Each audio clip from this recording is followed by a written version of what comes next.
Hello students, in this video today we will discuss about the tissues. Tissue के बारे में सबसे पहले इंट्रोडक्शन मैं दे दूँ. Tissue is a collection of cell which have the same shape and structure and performance a relatively common joint functions. Tissue कहते किसको हैं? एक ही प्रकार की कोशिकाएं होती हैं, एक ही आकार की और एक ही प्रकार के कार्य को करने वाली कोशिकाओं के समूह को हम क्या कहते हैं? ऊतक कहते हैं या टिश्यूज़ कहते हैं. बेसिकली जो टिश्यू होता है वो 4 प्रकार के होते हैं: epithelial tissue, connective tissue, muscular tissue और नर्वस टिश्यू. तो आज हम इस वीडियो में बात करेंगे एपिथेलियल टिश्यू के बारे में.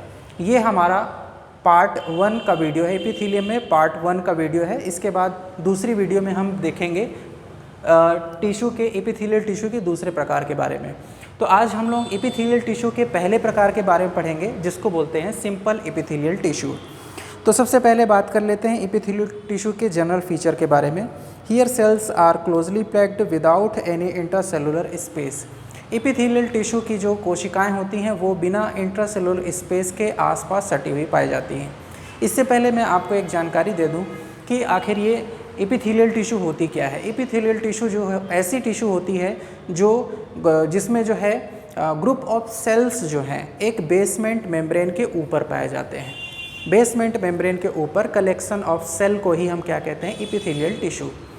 ये 2 प्रकार की होती है, एक तो सिंपल और दूसरा है कंपाउंड. सिंपल एपिथेलियल टिश्यू में होता ये है कि बेसमेंट मेम्ब्रेन के ऊपर कलेक्शन ऑफ सेल्स जो हैं वो सिर्फ एक ही लेयर में पाई जाती हैं, जबकि कंपाउंड एपिथेलियल में बेसमेंट मेम्ब्रेन के ऊपर जो है जो कलेक्शन ऑफ सेल्स हैं वो मल्टी लेयर में पाई जाती है, कई लेयर में पाई जाती है, जिसको हम कंपाउंड एपिथेलियम टिश्यू कहते हैं. तो इस वीडियो में हम बात करेंगे सिर्फ सिंपल एपिथेलियल टिश्यू के बारे में.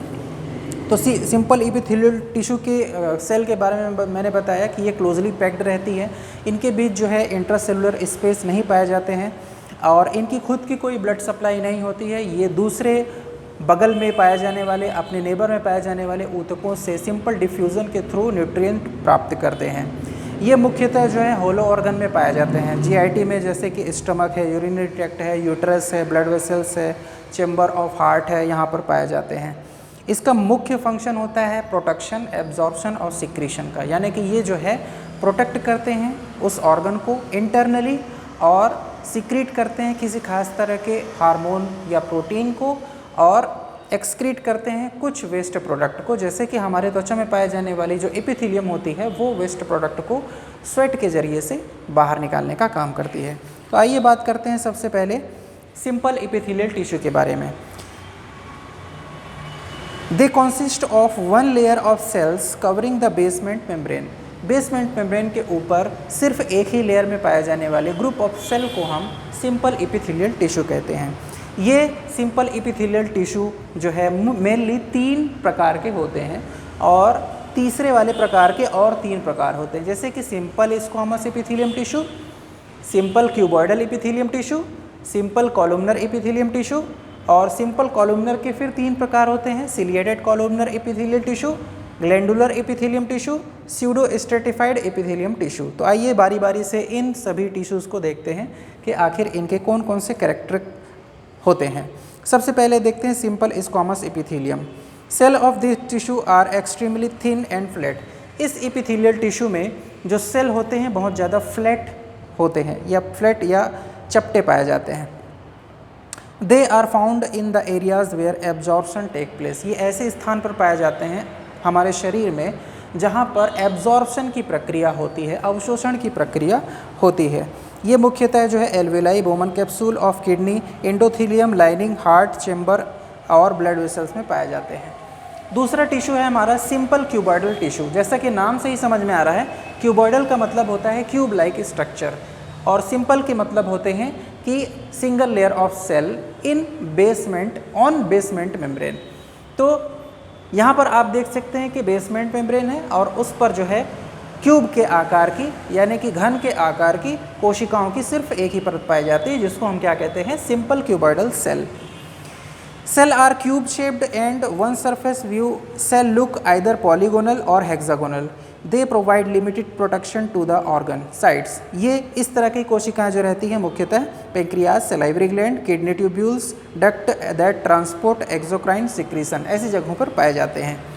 तीसरा जो टिश्यू है हमारा वो है simple columnar tissue. Simple columnar tissue किसको कहते हैं कि बेसमेंट मेम्ब्रेन के ऊपर कलेक्शन ऑफ सेल का सिंगल लेयर जो सेल जो है कॉलम के शेप का हो, यानी कि स्तंभ के जैसा हो या खंभे के समान कोशिकाओं की एक परत में जो कलेक्शन ऑफ सेल पाया जाता है उसको हम क्या कहते हैं, simple columnar cells. Cells are tall, slender and rectangular in shape. इस ऊतक की जो कोशिकाएं होती हैं वो टॉल यानी कि लंबी, बेलनाकार और रेक्टेंगुलर शेप की होती हैं। They and are placed side by side like columns, और वो जो है साइड बाय साइड कॉलम के समान जो है व्यवस्थित रहती है। They occur in region where absorption and secretion occurs. ये ऐसे जगहों पर पाई जाती है जहाँ पर अवशोषण की प्रक्रिया होती है, साथ ही साथ सिक्रीशन की यानी स्रावण की प्रक्रिया होती है। जैसे कि ये जो एपिथेलियम है ग्लैंड्स में भी पाई जाती है जो हार्मोन को सिक्रीट करती है। ये मुख्यतः जो है जीआईटी और एक्सक्रीटरी डक्ट में पाई जाती है। अब सिंपल कॉलुमनर सेल का, सिंपल कॉलुमनर एपिथेलियम का पहला प्रकार देखते हैं, सिलिएटेड कॉलुमनर। तो ciliated columnar simple epithelium tissue का कॉलुमनर, सिंपल कॉलुमनर का प्रकार है जिसके अंतर्गत जो रहती है, जिसके अंतर्गत जो है एक बेसमेंट में मेम्ब्रेन के ऊपर जनरली जो है कॉलम्स शेप की जो है कॉलुमनर शेप की जो है सेल्स पाई जाती है और जिनके फ्री सरफेस पर हेयर लाइक प्रोजेक्शन पाए जाते हैं जिनको हम सीलिया कहते हैं। तो सीलिया उपस्थित, सीलिया के प्रेजेंट होने के कारण ही इसको सिलिएटेड कॉलुमनर एपिथेलियम कहते हैं। It consist of modified columnar cells. ये जो है कॉलुमनर सेल्स के परिवर्तित रूप होते हैं। The cells free surface have motile hair like structure, जिनकी मुक्त सतह पर हेयर लाइक स्ट्रक्चर पाए जाते हैं जिसको हम सीलिया कहते हैं। Called cilia which push the substance in the definite direction. और इस तरह की सिलिएटेड कॉलुमनर जो एपिथेलियम है मुख्यतः ट्रेकिया और उसके ब्रांचेस में और रीनल ट्यूब्यूल में पाए जाते हैं। उसके बाद बारी आती है ग्लैंडुलर एपिथेलियम की। ग्लैंडुलर एपिथेलियल में भी बेसमेंट मेम्ब्रेन के ऊपर जो है मुख्यतः जो है कॉलुमनर सेल्स ही होती हैं, लेकिन इसका काम थोड़ा सा अलग होता है। It comprises of modified columnar cells. ये भी जो है परिवर्तित रूप होता है कॉलुमनर सेल्स का। कॉल्ड एज ग्लैंड सेल, जिनको हम यहाँ पर जब ग्लैंड में पाई जाएगी तब इसको ग्लैंड सेल कहेंगे, जो कि प्रोड्यूस करेगी एक्सोक्राइन या एंडोक्राइन सिक्रीशन। या तो ये वो जो है डाइजेस्टिव जूस प्रोड्यूस करेंगी या फिर हार्मोन प्रोड्यूस करेगी। मुख्यतः ये इनर लाइनिंग ऑफ जीआईटी में पाई जाती है। उसके बाद लास्ट पार्ट है स्यूडो स्ट्रेटिफाइड। स्यूडो स्ट्रेटिफाइड का मतलब होता है अनियमित आकार की, यानी छोटी और बड़ी। यानी कि यहाँ पर जो बेसमेंट मेम्ब्रेन के ऊपर जो सेल्स होंगी उनका आकार एक जैसा नहीं होगा, कुछ सेल्स छोटी होंगी, कुछ सेल्स बड़ी होंगी।